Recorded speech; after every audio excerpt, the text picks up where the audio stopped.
Tollywood super star Mahesh Babu నటించిన latest movie మహర్షి official teaser YouTube లో తొలి 24 గంటల్లో నెలకొల్పిన రికార్డుల వెల్లువ ఏ రేంజ్ లో ఉందో అందరికీ తెలిసిందే. తొలి 24 గంటల్లోనే రియల్ టైమ్ వ్యూస్ 12.6 మిలియన్ల మార్కును అందుకోగా యూట్యూబ్ లో అప్డేటెడ్ వ్యూస్ 11.14 మిలియన్ మార్కును అందుకున్నాయి. ఇక 24 గంటల రికార్డులో వెల్లువ కురిపించిన ఈ సినిమా తర్వాత కొద్దిగా స్లో అయినా ఇప్పుడు ఓవరాల్ గా 2 రోజులు ముగిసే సమయానికి 15 మిలియన్ల మార్కును అధిగమించి టాలీవుడ్ చరిత్రలోనే అత్యంత వేగంగా 15 మిలియన్ల వ్యూస్ ను కంప్లీట్ చేసుకున్న టీజర్ గా సరికొత్త రికార్డును నమోదు చేసింది. లైక్స్ పరంగా మాత్రం నిరాశపరిచిన ఈ సినిమా టీజర్ వ్యూస్ పరంగా మాత్రం రికార్డుల వర్షం కురిపించిందని చెప్పాలి.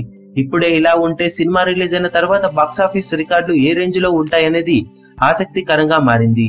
యూట్యూబ్ లో తొలి 24 గంటల్లో టాలీవుడ్ తరపునే కాకుండా సౌత్ ఇండస్ట్రీలోనూ one of the highest views ను సొంతం చేసుకున్న టీజర్ల జాబితాలోనూ ఒకటిగా నిలిచిన మహర్షి అఫీషియల్ టీజర్ సినిమాపై ఉన్న అంచనాలను అమాంతం పెంచేసిందనే చెప్పాలి. షూటింగ్ ఆల్మోస్ట్ కంప్లీట్ చేసుకున్న ఈ సినిమా ప్రస్తుతం పోస్ట్ ప్రొడక్షన్ వరకులో ఉండగా త్వరలోనే సినిమాలోని మిగిలిన పాటలను ఒక్కొక్కటిగా రిలీజ్ చేసి ఈ నెల చివరిలో సినిమా ప్రీ రిలీజ్ ఈవెంట్ ను అత్యంత ఘనంగా నిర్వహించాలని యూనిట్ వర్గాలు భావిస్తున్నాయి.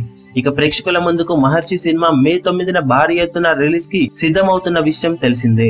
ఈ వీడియో మీకు నచ్చినట్లయితే లైక్ చేయండి, షేర్ చేయండి, ఛానల్ ని సబ్స్క్రైబ్ చేయడం మాత్రం మరవకండి. ఏ చిన్న అప్డేట్ ను మిస్ అవ్వకూడదు అనుకుంటే బెల్ ఐకాన్ ని ప్రెస్ చేయండి. లేటెస్ట్ సినిమా అప్డేట్స్ కోసం, బాక్సాఫీస్ కలెక్షన్స్ రిపోర్ట్స్ కోసం మా అఫీషియల్ యూట్యూబ్ ఛానల్ ను సబ్స్క్రైబ్ చేసుకోండి. ఏ చిన్న అప్డేట్ ను మిస్ అవ్వకూడదు అనుకుంటే బెల్ ఐకాన్ ని ప్రెస్ చేయండి.